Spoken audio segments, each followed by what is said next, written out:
салому алейкум ҷаноби Муҳиддин Кабирӣ. ва алейкум салом. Ман як иттилоъ дорам ва мехоҳам баъдтар саволот кунам. имрӯз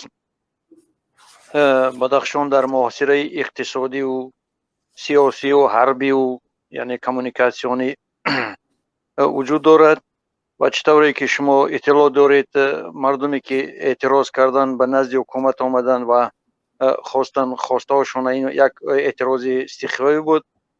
Баъд ҳукумат ба ҷое ки дарди онҳоро гӯш кунад ва онҳоро тирборон ҳам кард ва куштаву захмӣ ба ҷо овард. ҳоло он ки дар давлатҳои демократӣ ин хел эътирозҳои истихфавиро хатя ба воситаи об пош медиҳанд ва дамёд ё ки дудо чӣ мепартованд ку дымовые шашки ё ки хатя ба пластиковые пуля мегӯянд ку. Лекин ҳукумати Тоҷикистон халқи ночорро тирборон кард ва боевой патрон инқадр одамро қатл кард, инқадр захмӣ кард.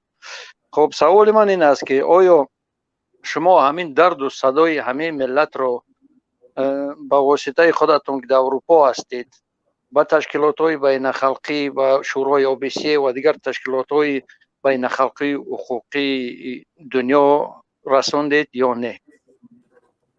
برادری عزیز، من نمیخوام در اینجا حالا پیش از آن که حادثه شود یک حرف بزنم.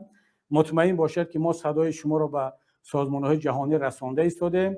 ماه ینور شاید ماه فوریه ان شاء الله باز چند تا چاره‌بینی سطح جهانی در نظر هست که در آنجا قضیه بدخشان مطرح خواهد شد و من شخصا خودم شرکت خواهم کرد. حالا برای آنکه باز خلل وارد نشود و باز این دخالت‌های دیپلماتی از طرف حکومت داران نشود، در اینجا نام نمیبرم، ولی انشاءالله که اون نشست و اون چاره‌بینی ها برگزار شد خودتون شاهد خواهید شد که مردم و ما هم از اون جمله بدخشان را فراموش نکردیم، نخواهیم کرد و بدخشان، قضیه بدخشان از مسئله های پریوریتی اولویتناک